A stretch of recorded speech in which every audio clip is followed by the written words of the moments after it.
as someone who's on the front line of these changes, these potential changes, we know the meat industry employs many refugees. It's helped make your workforce diverse. This is a point of pride for you and others. What are you doing to prepare for a potential change in America's refugee policies? Yeah, as you said, Scarlet, it is a point of pride for us. We have a very diverse workforce, and what we're doing is really trying to help our team members. So getting them the information they need, making sure we're focused on what they are interested in knowing. And we have our whole human resources department deployed against making sure they understand what is impactful to them, what's not, and really sort of getting in the role of just being a sounding board for them to help them understand. I wonder, though, how difficult it is to fully staff your plants. Is it a case of there are enough qualified workers, or will you need to recruit workers from outside the region and pay up? You know, we've been in a really fortunate place. We do have the right number of workers that we need, and we've been working with the government all along to make sure we're employing E-Verify, matching Social Security numbers. We were one of the first major food companies to work with ICE on the image program, so we feel great about our position.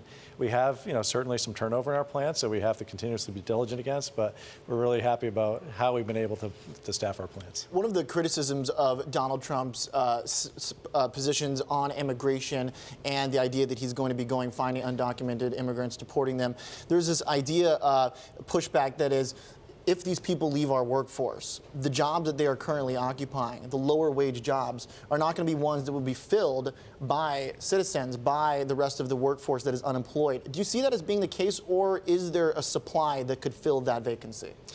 You know, I can speak to Tyson Foods. We have a pretty good employment proposition. We pay well above minimum wage. We are attracting the talent that we need. Mm-hmm. You know, what happens with other industries, not really sure, but as it relates to Tyson Foods, we feel pretty good about our ability to have the right workforce we need in place. Let's talk a little bit about the border adjustment tax. Does the proposed tax hurt or help Tyson? You know, based on what we know today, if we can say, yeah, sure. We feel like it could be very helpful for us, as to the extent that our products are more competitive internationally. Mm-hmm. We have to also couple that with: is this dollar going to be, what is it going to be stronger, and how will be the ultimate economic position that our products will have, abroad. But we do see that as a potential, good thing for us, because we do export quite a bit.